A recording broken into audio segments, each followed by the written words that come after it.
नमस्कार दोस्तों, welcome back to my channel.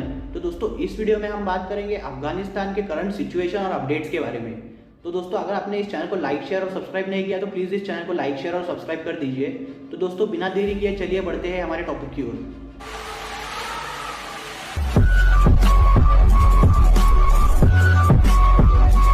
अब दोस्तों इस वीडियो को स्टार्ट करने से पहले अब अफगानिस्तान के बारे में एक बेसिक बात जान लो कि अभी अफगानिस्तान में करंटली दो पार्टीज आमने सामने आ चुकी है। इसमें एक पार्टी है अफगानिस्तान की जो गवर्नमेंट है जिसे ऑफिशियली इलेक्ट किया गया था, और उसके दूसरे साइड में तालिबान है जिसने अफगानिस्तान को इलीगली पूरी तरीके से कैप्चर कर लिया है। अब दोस्तों लास्ट वीडियो में हमने डिस्कस किया था कि जैसे ही तालिबान ने काबुल पे अटैक किया तो जो गवर्नमेंट के इलेक्टेड प्रेसिडेंट थे अशरफ गनी, वो काबुल से भाग चुके थे और उनकी लोकेशन बहुत दिनों तक अननोन थी। तो रिसेंटली ये अपडेट मिली है कि जो अशरफ गनी है वो यूनाइटेड अरब एमिरेट्स के अबू धाबी सिटी में है। अब दोस्तों जो मैक्सिमम एरियाज है अफगानिस्तान के वो पूरी तरीके से तालिबान के कंट्रोल में आ चुके हैं, और कुछ ऐसे एकदम थोड़े एरियाज बचे हैं जहाँ पे तालिबान और अफगानिस्तान आर्मी के बीच में अभी भी वॉर चल रही है और ये एरियाज कॉन्टेस्टेड है। पर दोस्तों इसमें भी अपर हैंड तालिबान का ही है, और ज़्यादा करके एज्यूम ये किया जा रहा है कि थोड़े ही दिनों में ये एरियाज भी तालिबान के कंट्रोल में चले जाएंगे। जैसे कि मैंने आपको पहले वीडियोज़ में बताया, जैसे ही काबुल को तालिबान के द्वारा कैप्चर किया गया, इन्होंने अफगानिस्तान का नाम और अफगानिस्तान का फ्लैग दोनों ही तुरंत चेंज कर दिया और यहाँ से डेमोक्रेसी को पूरी तरीके से हटा दिया। जैसे ही तालिबान ने अफगानिस्तान को कैप्चर कर लिया, उन्होंने ये ऑफिशियली एक स्टेटमेंट दी कि अभी इनके अकॉर्डिंग अफगानिस्तान के जो हेड है यानी कि जो नेशन के लीडर है वो अब्दुल गनी ब्रदर बनेंगे। अब दोस्तों एक सिंपल भाषा में कहा जाए तो तालिबान के अकॉर्डिंग अभी जो प्रेसिडेंट थे अफगानिस्तान के अशरफ गनी, उन्हें रिप्लेस करेंगे तालिबान के लीडर अब्दुल गनी ब्रदर। और दोस्तों आप ये बात भी जान लीजिए कि ये जो अब्दुल गनी ब्रदर है ये फाउंडिंग मेंबर भी है तालिबान के। और दोस्तों जैसे ही तालिबान ने ये क्लेम किया कि वो अब अब्दुल गनी ब्रदर को अफगानिस्तान का लीडर बनाएंगे, तभी जो अफगानिस्तान के फॉर्मर वाइस प्रेसिडेंट हुआ करते थे जिन्हें गवर्नमेंट ने ऑफिशियली इलेक्ट किया था, जिनका नाम अमरुल्लाह सालेह है, उन्होंने अचानक से ये ट्वीट करके पूरी दुनिया को फिर से हिला दिया। अब दोस्तों ये जो अमरुल्लाह सालेह है जो कि गवर्नमेंट के साइड से है, उन्होंने ऑफिशियली अचानक से ये ट्वीट किया कि अकॉर्डिंग टू अफगानिस्तान कॉन्स्टिट्यूशन, जब अफगानिस्तान का कोई भी प्रेसिडेंट एग्जाइल हो जाए अफगानिस्तान के कंट्री से या फिर उसकी अचानक से डेथ हो जाए तो वाइस प्रेसिडेंट होता है, वो प्रेसिडेंट की पोजीशन हैंडल करता है। तो दोस्तों इसके अकॉर्डिंग अमरुल्लाह सालेह ये कहना चाहते हैं कि करंटली एज पर लॉ और अफगानिस्तान के कॉन्स्टिट्यूशन के अकॉर्डिंग वो ऑफिशियली अफगानिस्तान के प्रेसिडेंट है। अब दोस्तों प्रॉब्लम ये हुई कि तालिबान तो अफगानिस्तान के कॉन्स्टिट्यूशन को मानती नहीं है, इनका अलग से एक अपना खुद का रूल चलता है अफगानिस्तान में। और दोस्तों वर्ल्ड में भी काफ़ी इनका मजाक उड़ाया गया क्योंकि इनके पास अभी कोई पावर तो बची नहीं है, तो वो कौन से एंगल से ये कह रहे हैं कि वो अभी प्रेसिडेंट है अफगानिस्तान के। अब दोस्तों और एक प्रॉब्लम ये हुई कि जब अमरुल्लाह सालेह की ये ट्वीट आई तभी उनकी लोकेशन भी अननोन थी। बस इस ट्वीट में ये बताया गया था कि वो अफगानिस्तान में है, पर सच्ची में वो अफगानिस्तान में है या कहीं और है ये किसी को कुछ भी पता नहीं था। पर दोस्तों कुछ ही दिनों में एक ऐसी अपडेट आई जिसने पूरी वर्ल्ड को हिला के रख दिया, और इस अपडेट में ये कहा गया था कि अमरुल्लाह सालेह सच्ची में अफगानिस्तान में है और वो अफगानिस्तान के पंजशीर प्रोविंस में है। ये जो अफगानिस्तान का पंजशीर प्रोविंस है यहाँ पे तालिबान का बिल्कुल भी कंट्रोल नहीं है, और इस एरिया को पूरी तरीके से कंट्रोल करता है नॉर्दर्न अलायंस। तो दोस्तों आप ये पूछोगे कि ये नॉर्दर्न अलायंस अभी क्या है और ये पिक्चर में कहाँ से आ गया। क्या हुआ था कि साल 1990 से 2000 के बीच में जब अफगानिस्तान में तालिबान का कंट्रोल था और पूरे वर्ल्ड में टेररिस्ट एक्टिविटीज़ इन तालिबान की वजह से बढ़ रही थी, तो वर्ल्ड की कुछ पावरफुल कंट्रीज़ ने मिलकर एक ग्रुप को सपोर्ट और बैकअप देना शुरू किया, और उस ग्रुप का नाम नॉर्दर्न अलायंस रखा गया था। अब दोस्तों इस नॉर्दर्न अलायंस ग्रुप को लीड कर रहे थे अहमद शाह मसूद। दोस्तों 1990 से 2000 तक नॉर्दर्न अलायंस ने इन कंट्रीज़ की हेल्प की वजह से पूरी तरीके से पुश किया था तालिबान को बहुत सारे अफगानिस्तान के डिस्ट्रिक्ट से, और धीरे धीरे इनका कंट्रोल अफगानिस्तान पे बढ़ रहा था। आपने मेरा पिछला वीडियो देखा होगा तो आपको ये बात पता ही होगी कि 2000 के बाद यूएसए ने अपनी आर्मी को डिप्लॉय किया अफगानिस्तान में। अब दोस्तों इससे क्या हुआ कि जो टेररिज्म की थ्रेट थी वो बहुत हद तक कम हो चुकी थी, क्योंकि यूएस के ट्रुप्स मौजूद थे अफगानिस्तान में इन टेररिस्ट को काउंटर करने में। इसलिए दोस्तों बाकी कंट्रीज़ ने नॉर्दर्न अलायंस को सपोर्ट करना बंद कर दिया और इनकी पावर धीरे धीरे डिप्लीट होने लग गई। तो दोस्तों आज के डेट में नॉर्दर्न अलायंस के कंट्रोल में इतना जो पंजशीर का एरिया है वो बचा हुआ है। पंजशीर का सीधा मीनिंग है बाय लॉयंस।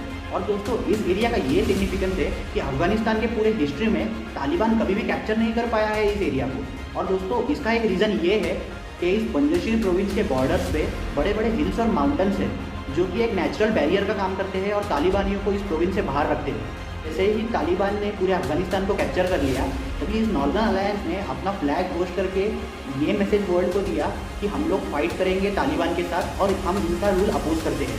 अब दोस्तों ये जो अमरुल्ला सालेह है, जो कि गवर्नमेंट के अकॉर्डिंग एक प्रेसिडेंट है, उन्होंने अलायंस क्रिएट किया है इस नॉर्दर्न अलायंस के साथ। और दोस्तों जो नॉर्दर्न अलायंस है उसे आज की डेट में लीड कर रहे हैं अहमद मसूद। और दोस्तों ये जो अहमद मसूद है, ये अहमद शाह मसूद के बेटे हैं।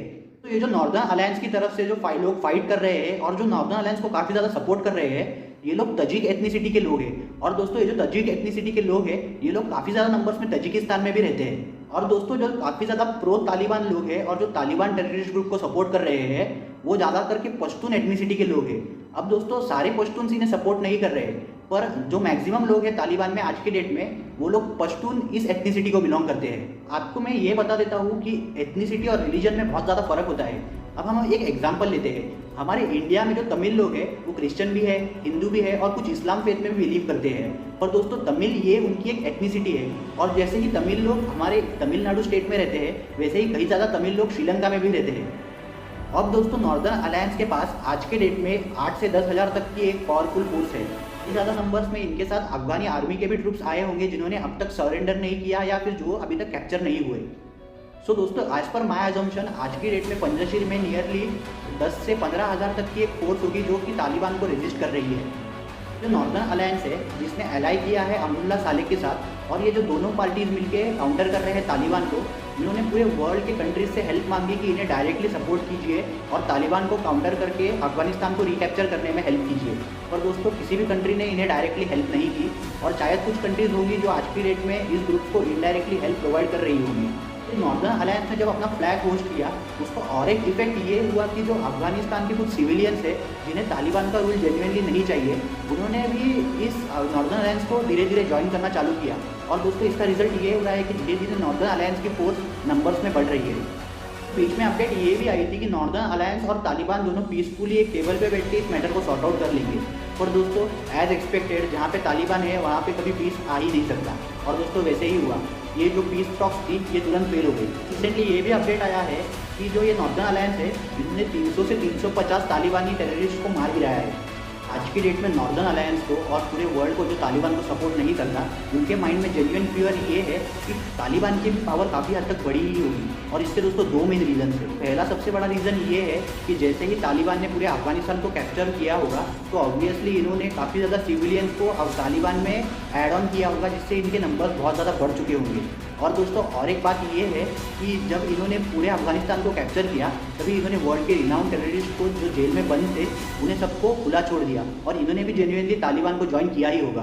दूसरा सबसे बड़ा रीज़न ये है कि जैसे ही इन्होंने पूरे अफगानिस्तान को कैप्चर किया, इन्होंने यूएस के सारे मॉडर्न वेपन्स, मॉडर्न व्हीकल्स और मॉडर्न इक्विपमेंट्स को सीज कर लिया। और आज की डेट में ये यूएस आर्मी के जो मॉडर्न इक्विपमेंट्स है उनका यूज़ कर रहे हैं, जो कि यूएस का सबसे बड़ा ब्लंडर था। आप सोच ही सकते हो इनके पास आज के टाइम पे इतने मॉडर्न इक्विपमेंट्स और वेपन्स है जो कि एक पुअर कंट्री के आर्मी के पास भी नहीं होते। अब दोस्तों ये जो सिचुएशन अफगानिस्तान में बनी है, उसके दोस्तों मैं 2-3 आउटकम्स प्रेडिक्ट करता हूँ, और मे भी शायद अकॉर्डिंग टू माय ओपिनियन ये 2-3 आउटकम्स फ्यूचर में आपको दिखने मिलेंगे। दोस्तों इसका पहला आउटकम ये हो सकता है कि तालिबान एक बहुत ही बड़ा अटैक करेगा पंजशीर प्रोविंस पे, और पंजशीर प्रोविंस को पूरी तरीके से कैप्चर करके नॉर्दर्न अलायंस को डिफीट कर देगा। दोस्तों इसका दूसरा आउटकम ये हो सकता है कि तालिबान और नॉर्दर्न अलायंस के बीच में एक फाइट कंटिन्यू रहे और अफगानिस्तान में एक सिविल वॉर स्टार्ट हो जाए। दोस्तों इसका एक तीसरा आउटकम ये निकल सकता है कि तालिबान इनको पूरी तरीके से बाय लैंड ब्लॉक कर देगा और इनके पूरे तरीके से खाना और एमिनेशन खत्म होने का वेट करेगा और इन्हें धीरे धीरे करके स्टार्व आउट कर देगा। दोस्तों इसका फोर्थ आउटकम ये भी हो सकता है कि इनमें कुछ दिनों तक वॉर बनी रहे और ये लोग अफगानिस्तान को 2 डिफरेंट कंट्रीज में डिवाइड कर ले, और एक साइड जहाँ पे पूरी तरीके से तालिबान का रूल चलेगा और एक साइड पे फिर से गवर्नमेंट कंट्रोल आ जाएगा। दोस्तों इसका फिफ्थ आउटकम ये भी आ सकता है कि जो तालिबान और नॉर्दर्न अलायंस है वो आपस में बैठ के कोई पीस डील साइन कर ले और इनकी वॉर इस प्रोविंस में रुक जाए। मेरे हिसाब से सिक्स्थ और लास्ट आउटकम ये भी आ सकता है, भले ही इसके चांसेस काफ़ी ज़्यादा लो है आज के टाइम में, कि नॉर्दर्न अलायंस तालिबान को डिफीट करके अफगानिस्तान को कैप्चर कर ले। और दोस्तों इसके चांसेस बहुत ही लो है क्योंकि तालिबान के पास 10 गुना ज़्यादा आर्मी है नॉर्दर्न अलायंस से। तो जब तक जेन्युइनली नॉर्दर्न अलायंस को बाहर के कंट्रीज़ का सपोर्ट नहीं मिलता, ये टास्क कैरी आउट करना बहुत ही ज़्यादा मुश्किल होगा। तो आपको मैं एक जाते जाते बात बता दूं कि ये जो अमरुल्ला सालेह है जो कि करंट प्रेसिडेंट बन चुके हैं अफगानिस्तान के, और जो नॉर्दर्न अलायंस के साथ मिलके एक एंटी तालिबान रेजिस्टेंस मूवमेंट चला रहे हैं, ये काफ़ी ज़्यादा प्रो इंडियन भी है दोस्तों। तो क्या हुआ था कि कुछ महीने पहले काफ़ी ज़्यादा पाकिस्तानी लोग ऐसे थे जो खुलेआम इस तालिबान के एग्रेशन को सपोर्ट कर रहे थे, और जैसे ही तालिबान धीरे धीरे अफगानिस्तान के प्रोविंसेस को कैप्चर कर रहा था, ये लोग काफ़ी सोशल मीडिया पे अमरुल्लाह सालेह के खिलाफ हेट फैला रहे थे। तो दोस्तों इसके रिटर्न में अमरुल्लाह सालेह ने ये फ़ोटो पोस्ट करके ये कहा था कि भले ही आज के समय तालिबान की पोजीशन हमारे से स्ट्रांग है, पर हम कभी इतनी बुरी तरीके से सरेंडर नहीं करेंगे जितनी बुरी तरीके से 1971 में पाकिस्तान ने इंडियन आर्मी को सरेंडर किया है। दोस्तों अगर इंडिया सपोर्ट करती है आज के टाइम पे अमरुल्लाह सालेह और इस नॉर्दर्न अलायंस को, तो ये भी काफ़ी हिस्टोरिकल और गेम चेंजिंग प्रूव हो सकता है, क्योंकि दोस्तों जैसे ही इंडिया इन्हें सपोर्ट करेगी तो जेन्युइनली इनकी पावर बहुत बढ़ जाएगी। और दोस्तों ऐसा भी हो सकता है कि कुछ कंट्रीज इंडिया से इन्फ्लुएंस होके सपोर्ट करना स्टार्ट कर दे नॉर्दर्न अलायंस को और अमरुल्लाह सालेह को, क्योंकि जेन्युइनली आज के टाइम पे बहुत सारी कंट्रीज इस तालिबान के रूल से काफ़ी ज़्यादा डिसअपॉइंटेड है। तो दोस्तों इसे तो हम प्रेडिक्ट नहीं कर सकते, हमें फ्यूचर में ही पता चलेगा कि इंडिया कैसे स्टेप्स लेती है और अफगानिस्तान के प्रॉब्लम को किस तरह से हैंडल करती है। तो दोस्तों मैं आपका भी एक ओपिनियन जानना चाहूँगा कि आपको क्या लगता है, इंडिया को डायरेक्टली सपोर्ट करना चाहिए नॉर्दर्न अलायंस और अमरुल्लाह सालेह को, या इस सब प्रॉब्लम से दूर ही रहना चाहिए। और दोस्तों फ्यूचर में भी कोई अगर अफगानिस्तान के रिलेटेड अपडेट्स आते हैं तो मैं आपको बताते रहूँगा। तो दोस्तों that's it for the day. जय हिंद, थैंक यू।